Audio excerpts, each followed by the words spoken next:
بسم الله الرحمن الرحيم الحمد لله رب العالمين وصلى الله على سيدنا محمد النبي الأمي وعلى آله وصحبه أجمعين. اللهم علمنا ما ينفعنا وانفعنا بما علمتنا وزدنا علما. Now here, talking about women, he mentioned the previous ayah. They asked you about women, and he detailed some of the rules already mentioned earlier in Surah An-Nisa. And he followed it here by a new topic about women and men. And Allah Azza wa Jalla said, وَإِنِ امْرَأَةٌ خافت من بعلها نشوزا أو إعراضا فلا جناح عليهما أن يصلحا بينهما صلحا. If a woman fears from her husband contempt or reason, nushuz here, if a woman was afraid that her husband will step out of line, like he's out of line in the behavior, he's out of line in what's expected from the husband, whether it's his love to her, whether his care to her, whether his spending on the house needs, and whether he's cherishing her, whether he's attracted by another woman or something like this. If she fears that, she shouldn't wait till things happen and go and try to mend. So Allah Azza wa Jal here said that she once she noticed such a strange behavior, which could lead to more trouble or more separation or more strange relationship, she should reconciliate between the two of them, and she should ask him why you are becoming strange, why you becoming distant from me, why you are not staying with me as before. Like he start going out with his friends more than usual, or he start going to on business extra things, or she noticed that probably his eyes are going right, left, or center. So so she should ask for reconciliation and to look into the relationship and settle the problems between them. And here Allah Azza wa Jal said, فَلَا جُنَاحَ عَلَيْهِمَا, there's no harm for both of them, that they should mend the relationship between the two of them, but a true mend. And true mend here is liha sulhan, is translated the best, the settlement is best, and settle between them, and the settlement is best. And sulha, when you read the scholars talking about, is not like they make things worse. No, you did this, you said this, you did that, and I asked you to do this, you didn't do it. I asked you not to do that, you did that, and that will only escalate things, make it worse. So here they will say that they need to make sure that the intention inside is actually to make things better and correct the relationship and bring people back as loving husband, loving wife. And that will be better for them. وَالصُّلْحُ خَيْرٌ. Because many people, when it comes to relationship, there's many things they think about. Like, the English say to you, proverb, they say when the husband leave the house, he kiss the wife goodbye. But when he leaves the wife, he kiss the husband goodbye, the house goodbye. So, so any problem between husband and wife will be a major loss for both of them, especially if you have a couple of neighbors who the husband left the wife and left the house. And one of the houses, actually quite massive house, and we were about to buy it before we bought our house. It has granny annex, and it has quite a few extra bedrooms, an office, and has a big garage. But it's been extended several times, which we didn't like. But he left the house. And the other guy, they made a swimming pool and quite a fancy things in the garden. And after they finished, by nearly 6 months, divorced. again. I couldn't see him anymore in the street, so I asked his stepson. He said, "Oh, he left my mom." So, um, and then the expenses become double, and might still have to pay uh, a child support agency money to support his children, and blah blah blah. So there's a lot of cost, a lot of emotional damage, a lot of personal, losses, a lot of upset or whatever. So Allah is saying, no, you better actually mend the relationship, and that for both of you. And also, وَأُحْضِرَتْ الْأَنفُسُ الشُّحَّ. Now, this is always when things go wrong between husband and wife, especially when they are on the verge of splitting or divorcing. Each one starts, oh, I bought this, you bought that, I paid for this, you paid for that. We had a Muslim, a new convert to Islam, a black guy. He came here, became Muslim, and he wanted to marry a Muslim woman, and he married another black lady who was Muslim before him. But then things didn't go right, and she took everything from the house and gone. So he came to me and he started, complaining. He's new to Islam. She was either born as a Muslim but she had, been a Muslim for a long time. But that really destroyed them in a way, because everything he put gone. I have a patient in North Wales. She took the house and the children and everything. So what he did, he built another house. He's a builder. Built another house, and then his wife took an overdose. So she came to us, and I was asking him, and he said she came to the house and she's drinking a lot. She put off her cigarettes on the new carpet, burning the carpet here and there and everywhere, and she's causing this trouble and that trouble, and she doesn't want to leave. And and when I asked her, she was trying to get pregnant. Why? Why is she trying to get pregnant? Take the house. Yeah, because she has a baby. He hasn't got a baby, so he's. And this will really, truly destroy him. I asked him about children. He said, no, we don't want children. I said, your wife was trying to have a child. But she's, he kept control of himself. He was about to explode. The second house will go. And he built the house and he spent a lot of money on the house. So Allah is saying here, be careful not to be stingy. When you talk to the husband, oh, I did this, you did this, and they start, no, I didn't, you didn't do that, you didn't pay for that, and you start from, many of us start the argument from the first day we met, and then get engaged, and then it goes through all the visits while you're engaged, and then goes through the registration of marriage, nikah, if it's done separate from the wedding, and you go on and on and on. So I actually wrote all these events in my book. So I said, we discussed all these before. Can we start from 2018 after Abada, got married?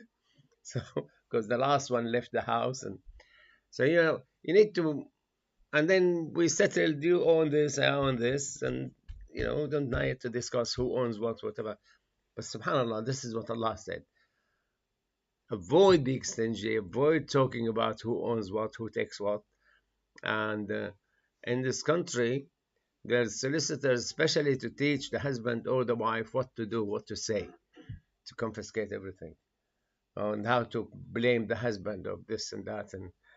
And we had the teachers training last Saturday, and Brother Abdul Hamid was the headmaster. I was talking to our teachers and to us about, he said there were usually domestic abuse, husband against the wife. But he said he had cases from wife against the husband. So the police started thinking that, when they come and talk about one abusing the other one, it could be the other way around. It's not really that. Um, so traditionally, they were siding with women in Britain. In Arab country, I don't know about Pakistan and India and Bangladesh, but in Arab country, the house in his name, she get nothing. There's nothing in the court or the law in Syria that if she get divorced, she get the house. The court will decide who get custody and who pay for the caring of the children, but not automatically she take the house. Um, but in this country, automatically, not necessarily married. Even if you live with a lady for more than 3 months, whether she's a girlfriend, whether she's a common law wife, whether she's a wife, she take the house. They look, unless you prove to the court that she is dangerous to the children. And when the Syrian went to Sweden and Germany, and the husband gets money from the government and the wife gets money separate. And the wife started, I was living with you because of your house, because of your money. Now I didn't need your money. And they made a lot of divorce. And also they don't know how to treat the children within the law. And many of them lost the children to social service. And they start cursing the government in Sweden and the government in Germany. But when you ask about the details, they were actually, the government was right to take the children because children were at risk. So here Allah is saying to us that, in that situation, when you are frightened that the relationship going to disintegrate, way before it disintegrates, bring it down to a settlement and repair the relationship, and be careful not to be stingy. And if you do good, Allah will know it and reward for it. Now, Dr. Zam, another translation, it says, where peace is better, but greed hath been made present in the minds of men. Rather than stinginess, it's mentioning about greed, that there's greed made present in the minds of men. وأحضرت الأنفس الأنفس he translated أنفس as men. Yeah, it's translated as men. It says greed has been made present in the minds. Who's the translator? Whose translation is this?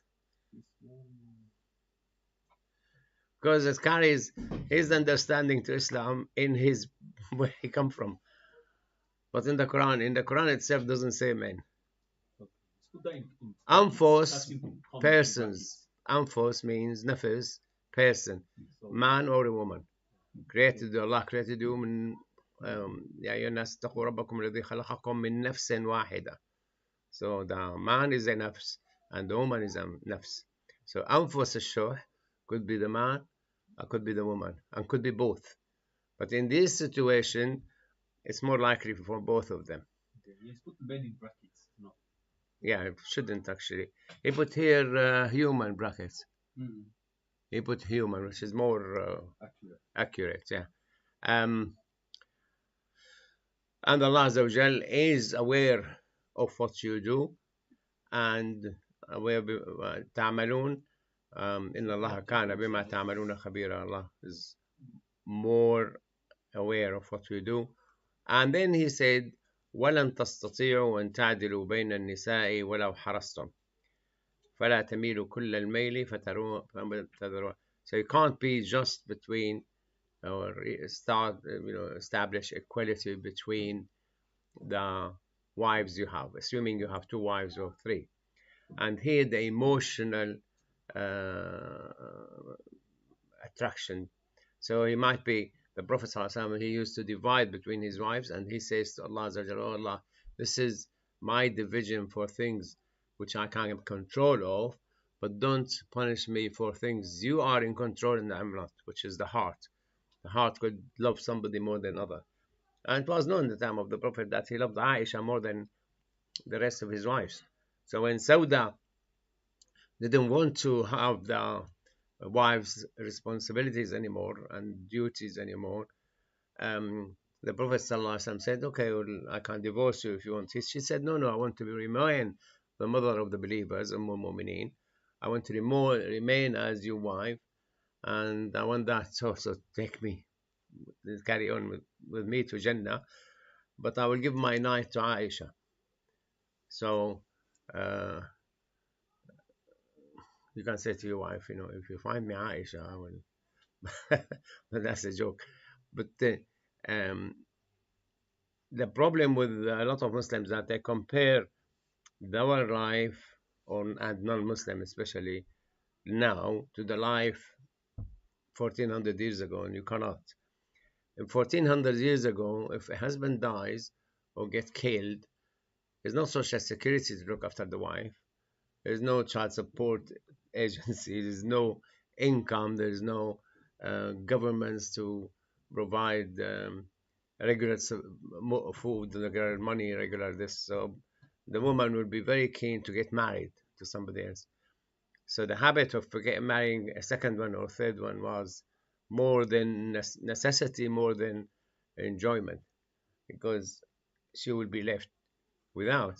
And you're telling us in Tarablos, when somebody dies, if his brother dies, he marry his brother's wife to keep the children and support the wife and get the money. If there is no money, will he marry her? Yeah. Yeah.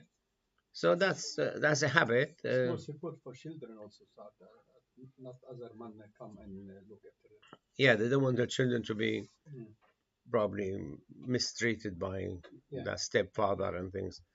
So yeah, it's a habit that. But the wife agreed, accept that, the first wife. Yeah, no other choice. Imam Sha'rawi was saying that it could be harmful to the first wife and the loss, but the second wife is a rescue for her, or enjoyment, or out of being left, no one to look after her, no one to fund her. She has somebody who agreed to marry her, fund her, look after her, look after her children. But these days, the hate to the second marriage is coming from all sort of um, directions, especially from the men who do actually get married, because they ignore near totally the first wife. And usually, first wife probably older, and probably had carried a lot of children, and she's weaker, and she's this and that, and he goes and finds somebody young, so he spend more time with her. So he made those who married twice or three times, they made the reputation of polygamy is so bad. But then, even if you look into the percentage, I heard some statistics that in the Muslim countries, the second wife is 1.5% to 2%. If somebody have three wives, it's less than 0.5%, and four wives, one in probably 1,000 or something. It's very rare. It's not like common. You don't stumble, with people who married two or three wives. When I came here, I never thought there would be people with two wives. But I've already met two Syrians actually married to two wives, and one lives in Birmingham, one lives in Manchester. I met a Pakistani brother who married his secretary, and they both, she goes to his house and with his old, first wife, and they eat together. They enjoy We went to a meeting in his business and his office, and this nice girl, she was serving us the coffee and tea, and it was 8:30. Who is she? He said, my secretary. I told him, no, it's his wife, actually. So, but his first wife is so acceptance to her. My psychologist was married to a guy who divorced her, and he married another guy, and she still goes with him, and she stays with them, and she's accepting that he is still her ex-husband, but the new wife accepting her, and she's in a way there are two wives. The problem arises when there's these pop stars and politicians and those rich people marry or have a second wife and against the law. or they end having a title of even she didn't. And there's so many of them. Those who left the husband when he married the second wife, um, uh, Jeff Bezos, she had settlement $45 billion, so wasn't bad. And anyway, it's quite a few actually from those big shots. They in London there is an organization. They get beautiful women, clever women, and they try to get them to marry a very rich man. And then, for the aim of within a year or two, divorce and get away with 20, 30 million, or 50 million, or something like this. And there were a case, it was on BBC, a panorama was, and he hid all his money everywhere. And she used her brothers to go through secretly through his computer, try to locate where the money. And when she divorced him, she will get nothing because nothing she could physically, So it does happen, 2 women or 3 women, but here Allah Azza wa said, if you would happen that you marry the second wife, you're not going to be just emotionally with them. So do not shift, deviate totally to one of them and leave the other one hanged as if she's just hanged by a string or something, and leave the other one hanging. And if you amend your affair for the fear of Allah Azza wa Jal, Allah is ever forgiving and merciful. وَإِن تُصْلِحُوا وَتَتَّقُوا فَإِنَّ اللَّهَ كَانَ غَفُورًا رَحِيمًا. Jealousy between women and the wives, it's established. The Prophet ﷺ said, this is what Allah Azza wa Jal ordained, that women will have jealousy. Clever, and she cooked very thing. It's something really nice, and the guests enjoying it. So it's deliberately threw it away. And then when يتفرقا, if the husband and wife, originally those who have, she's afraid that he will leave her, and if it happened that they left, they couldn't mend. And here, our teachers tell us that it's actually the husband and the wife, they sit and sort it out. Because the minute it goes beyond that, their interest in mending the marriage will become negligible. Because if all this life together and all the enjoyment, all the trips, or the food, or the whatever you enjoyed together as husband and wife, you couldn't find that worth going back to the marriage, then your brother is not going to care. Her sister is not going to care as such, or her father or her mother. We in Syria say, oh, get rid of her, I'll find thousands who deserve you more than her. This is why Adam was, alayhi salam, was happy, because Eve never said that 10 people came to marry me and I refused. One of them. She wasn't able to say to him, it's all your mom's fault. So there was no mom. There's no brilliance. So make it as a joke. But if it happened that they split, Allah will enrich each one of them from His bounty. And Allah Azza wa Jal saying, He is wasi' and hakim. He has a lot, and He is most wise. Encompassing, He said here, wasi'. Wasi' means vast, have wasi' ability, wasi' like beyond his universe he created, and all the things, and he's the most wise. And at the end of the day, it's to him all what's in heaven and earth. وَلِلَّهِ مَا فِي السَّمَاوَاتِ وَمَا فِي الْأَرْضِ.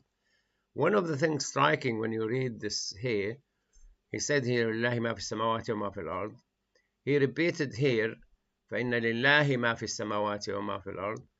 And again he repeated here, وَلِلَّهِ مَا فِي السَّمَاوَاتِ وَمَا فِي الْأَرْضِ. So it was interesting to hear from Sha'rawi how he interpreted why there were 3 times the same verse reminding us that Allah is all what's in heaven and earth. And he said, we have asked people before you, وَلَقَدْ وَصَّيْنَا الَّذِينَ أُوتُوا الْكِتَابَ مِنْ قَبْلِكُمْ, those who were given a book, and you, to be mindful of Allah Azza wa Jal.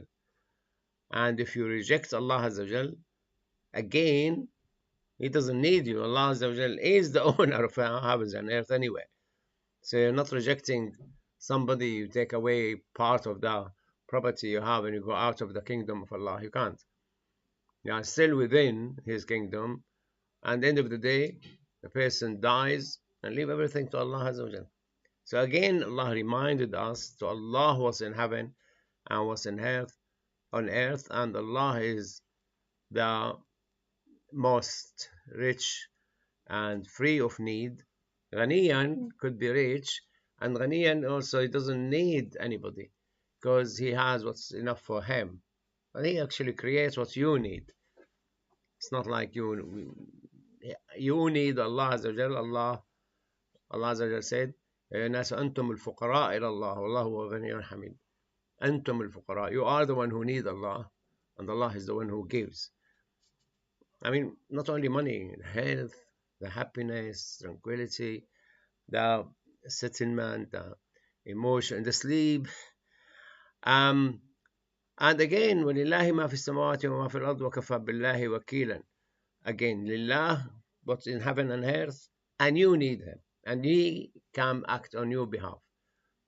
So here He will give, وَلِلَّهِ مَا فِي السَّمَاوَاتِ وَمَا فِي الْأَرْضِ. He will give those who divorced.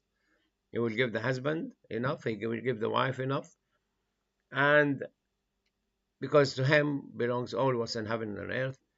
And again, he gave his advice to those who followed the book before you and you, that if you don't believe in Allah, you're not mindful of Allah, you reject Allah Azza wa Jal, to Him belongs everything else. So He's not going to lose anything, whether people believe or not.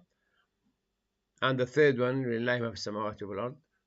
He is the rich, He is the one in charge, He's the one who controls everything. So you need Him to act for your best interest. And Sharawi, when he was talking about Wassayna, said when you come to the old age, you really give your children the best of your wisdom. You accumulated a lot of experience and you learned lessons and things. You give them the wasiyah. That's the advice. And Allah chose the word wasiyah. He really need our best interest. It's not like he could order, otherwise you go to hell. He doesn't want to do it this way. He said, no, take my advice. I am older than you, came across more problems than yours. I met people, I know how they behave, I know how they, so be careful of A, B, C. So he used the word wasiyah rather than aqimu salah, atu zakah, other than order. He could order, because nobody is going to stop him. And in Allah, يحكم ما يريد. In Surah Ma'idah, إن الله يحكم ما يريد. You don't know what's best for you. Allah will send a law as He wishes. Whatever He wants, He will dictate. Because Allah Azza telling was in Surah Al-Ma'idah, beginning of Surah Al-Ma'idah, that you became now in charge of Makkah. Don't take revenge from the Makkah, the Qurayshi people, who did, they did rule, run wars against you. But you are in charge now, but you need to be just and not step off the line. So, and mind you, He could have taken all of you away and replaced you by other creatures. when يشاء يذهبكم أيها الناس ويأتي بآخرين. He bring other people. وكان الله على ذلك قديرا. في another آية كما أنشأكم من ذرية قوم آخرين. You were created from the remains of other people. So when we hear of Neanderthal man or Lucy or all these paleontologists tell us that evolution, whatever, or we were this man and then became this man. Yeah, there were people who were fighting each other, and And when Allah Azza wa Jalla said, إِنَّ جَعَلٌ فِي الْأَرْضِ خَلِيفَةً قالوا أتجعل فيها من يفسد فيها ويسفك الدماء. The angels, when Allah said, I will create vicegerent on earth, the angel said, will you create somebody who will disrupt the earth and shed blood? Some scholars wrongly said the shayateen have no blood. The shayateen not created from matter, they're created from energy, from fire. So there were people before us, and there were people. They were talking strangely the other day on the TV. He said kissing each other has been there for 80 million. There were animals practicing it, and the human before us practicing it, and they said strange because they said the people who lived um, at the same time with the early human. They usually say they developed, became a human. But in this report, they said those people who were living at the beginning of the arrival of the human man, which is إن يشاء يذهبكم أيها الناس, take you away and create new people. And he is able to do that because to him belong what's in the heavens and earth. وكان earn the halal money, help the community, work to help your brothers and sisters and family, and you will be rewarded in this life. You will be having, good name and good reward, money, whatever, and you will be gaining on top of that. If your intention for the sake of Allah, you will have the reward of akhirah. وَكَانَ اللَّهُ سَمِيعًا بَصِيرًا. And he's saying here, it's not your reward only for, in Islam, you'll be rewarded for what you say and for what you do, and also for your intention. And the intention in the heart, only known by Allah Azza wa Jal. And if you intended, because many times you intend to do things but you couldn't, or you try to do it and didn't happen, or you try to do it and happened to make a mess out of things. But if you are intention to do good things, you will be rewarded, which is neither a say nor an action. It's intention. So the three you will be rewarded for is your say, your speech, your deed, your work, and your intention. And we read on Sunday, we read with the children a hadith that the people are four. One of them is knowledgeable and rich, and he spent his knowledge and his money on doing good things, and he will be rewarded for that. Second one, he has neither the money or the knowledge, but he wish he has sincerely, and he will be rewarded as if he has, similar to the first one. And the third one have money and knowledge and use it to disrupt the earth, form gangs and kill or steal or whatever, mess about nightclubs and drunks, and he will be punished for that. And the fourth one is the one neither have the money or the knowledge, but he wish he has. He could have gone to all these nightclubs. When I first time came to Britain, I went to Derby Royal Infirmary, and I was doing clinical attachment, and I met an Arab doctor, and he said, I slept with half the nurses here. I'm going to do the second half. Oh my God. I never met him again.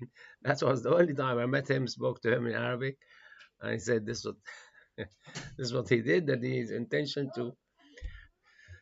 So, and obviously he's not going to be able, and he lied what he said to me. It's not true that he slept with half of them.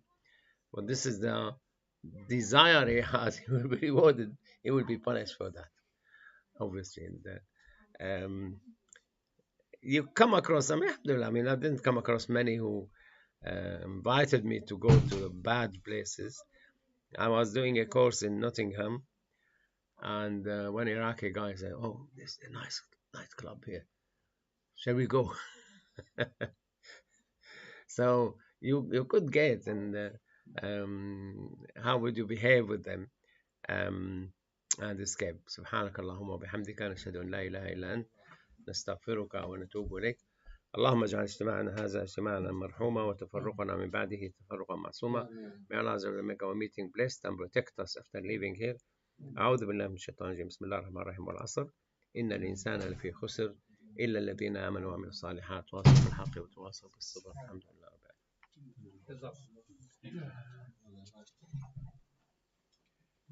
العالمين.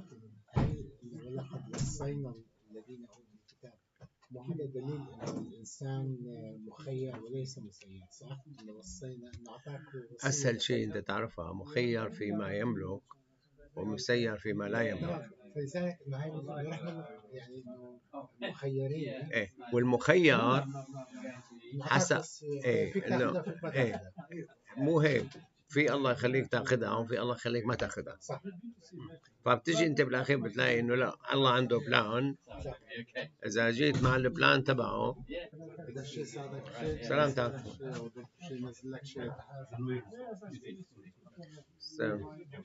اشتريت اغطية انا للكرسي، بدنا نجي نقول لهم لناس يعني يجوا خصوصي، بركي بنشغل فيها جماعة طلحة.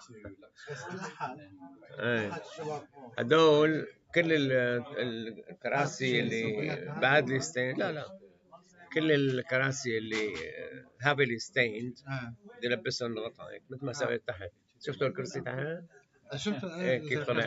لا ما شاء الله. ايه لقيته زي مو قاعدين كل كفر، بس انهم مكسرين. مكسرين. بدنا كنا نتكسلن وقلنا لهم نحن برمضان خلينا نقول للناس يتبرعوا. لا كل واحد ياخذ كرسي معه على البيت، بعدين بنجيب كراسي قوايا او ماكلين وكذا. وقاعد حكى رأي انا. المشكله انه اعطيتهم انه يلي بدكم اياه يعني، ولا انه خلص خلينا نسويها يعني حط ايه كان على جنبك مصطفى على جنب.